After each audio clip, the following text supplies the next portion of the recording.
জনগণের হ্যাঁ ভোটের রায়কে যারা অস্বীকার করে বেঈমানি করতে চায় তাদের স্থান এই বাংলার মসনদে হবে না ইনশাআল্লাহ।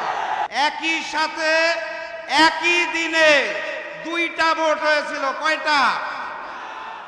একটা সংসদ গঠনের জন্য, আরেকটা সংস্কার পরিষদ গঠনের জন্য।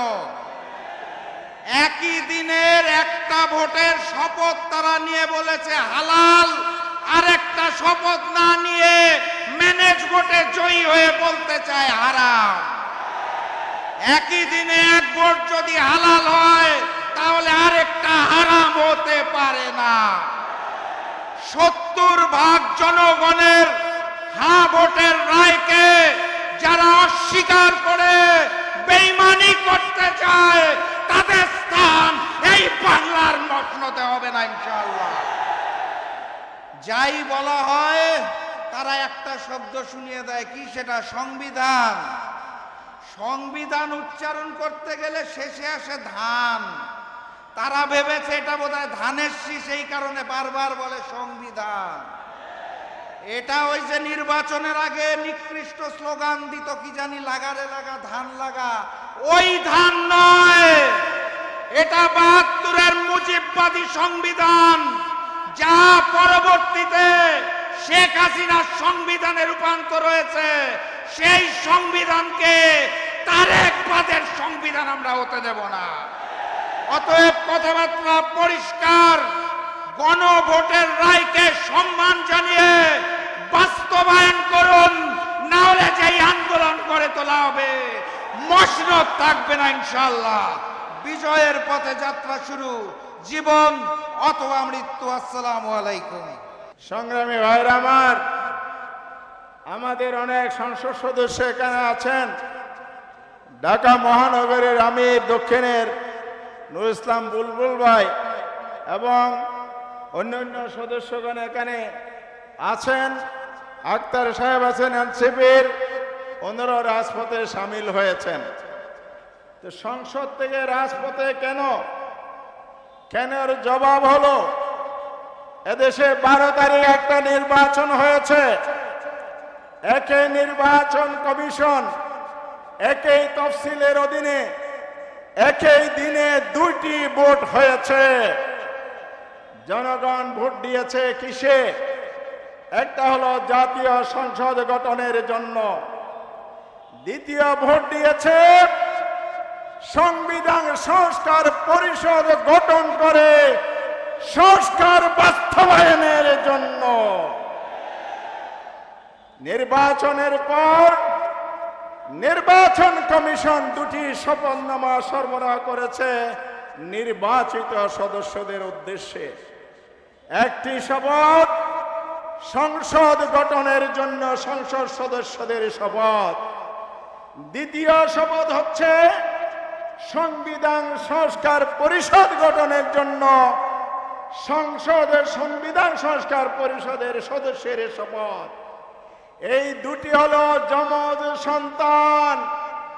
বাইপোডাক 12 ফেব্রুয়ারি 26-এর নির্বাচন, কিন্তু বিএনপি সুকৌশলে সংসদে শপথ নিয়েছেন, সাংবিধানিক পরিষদের শপথ নেন নাই। গণভোটকে অমান্য করেছেন, অবজ্ঞা করেছেন, জাতিকে অপমান করেছেন।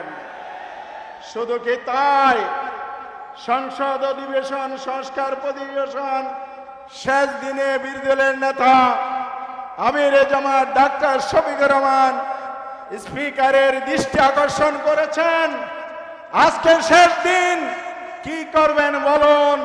সমাধান দিতে পারে নাই, সময় কম। আমাদের বার্তা সুস্পষ্ট। আমির জামাত 11 দলীয় শীর্ষ নেতৃবৃন্দ মামুন ভাই, আব্দুল কাদের ভাই সহ সবাই মিলে যে ঘোষণা দিয়েছিলেন, আমরা বাংলাদেশে ইতিবাচক রাজনীতি করব, সেটার অর্থ হলো সরকার যদি সংস্কার করে, জনস্বার্থে কাজ করে, সহযোগিতা দেব। জনস্বার্থের বিরুদ্ধে গেলে রাজপথে প্রতিবাদ, সংসদে প্রতিবাদ হবে।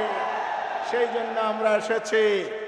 আজকে আরেকটা জঘন্য ঘটনা সংসদে ঘটেছে। গতকাল সংসদে যে অধ্যাদেশ উপস্থাপন করেছে, অন্তর্বর্তীকালীন যেই 133টি অধ্যাদেশ অনুমোদন দিয়েছিল, সেখান থেকে 20টি অধ্যাদেশ বাদ দিয়েছে। তার মানে সংসদের গুরুত্বপূর্ণ একটি অংশের খবর রচনা করেছে। এখন পায়তারা করছে সংস্কার না করে সংশোধনী বিল আনা। সংবিধান সংশোধন সংসদের মৌলিক কাজ, রুটিন কাজ। এটার জন্য জুলাই বিপ্লব হয় নাই, এটার জন্য গণভোট হয় নাই। তাই অবিলম্বে সংস্কারকে এড়িয়ে গিয়ে আবার ফ্যাসিবাদ যদি কায়েম করতে চান, ইতিহাস থেকে সবক নেন, সেই পরিণতি আপনাদেরকে ভোগ করতে হবে। আসুন আমরা সবাই মিলে রাজপথে থাকব। যতক্ষণ দাবি আদায় না হবে, সংস্কার সম্পন্ন পরিপূর্ণভাবে না হবে, ততক্ষণ পর্যন্ত আমরা রাজপথ ছাড়বে না। আসুন সবাই মিলে এগিয়ে যায়। আল্লাহ হাফেজ। 11 দলীয় ঐক্য জিন্দাবাদ। আসসালামু আলাইকুম ওয়া রাহমাতুল্লাহ।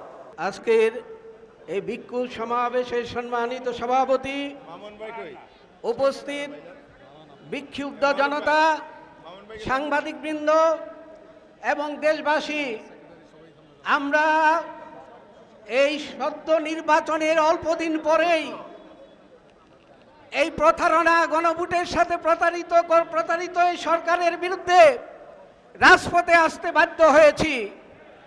আজকের এই সমাবেশের মাধ্যমে আপনাদের প্রতারণার একটা উদাহরণ দিচ্ছি। 2004 সনে 3 ঐক্যজোটের, সেই ঐক্যজোটের তত্ত্বাবধায়ক সরকারকে দলীয়করণ করার জন্য আপনাদের দলীয় বিচারপতি হাসানকে প্রধান তত্ত্বাবধায়ক প্রধান বানানোর জন্য জাতিকে 20 বছরের গোলামির দিকে ঠেলে দিয়েছিলেন। আজকে গণভোটকে অস্বীকার করে, গণরায়কে অস্বীকার করে যেভাবে আগের জায়গায় ফিরে যেতে চাচ্ছেন, আপনারাও নির্যাতিত হয়েছিলেন। বাংলাদেশের মানুষ ফ্যাসিবাদের কবলে পড়েছিল, আধিপত্যের কবলে পড়েছিল। এবার আর আপনাদের এই প্রতারণাকে জনগণ শুরুতেই ধরে ফেলেছে। আপনাদের এই প্রতারণা থেকে দেশকে মুক্ত করে আজকের পর থেকে প্রতিবাদের মাধ্যমে আমরা অবশ্যই গণভোটের গণরায় বাস্তবায়ন করব ইনশাআল্লাহ।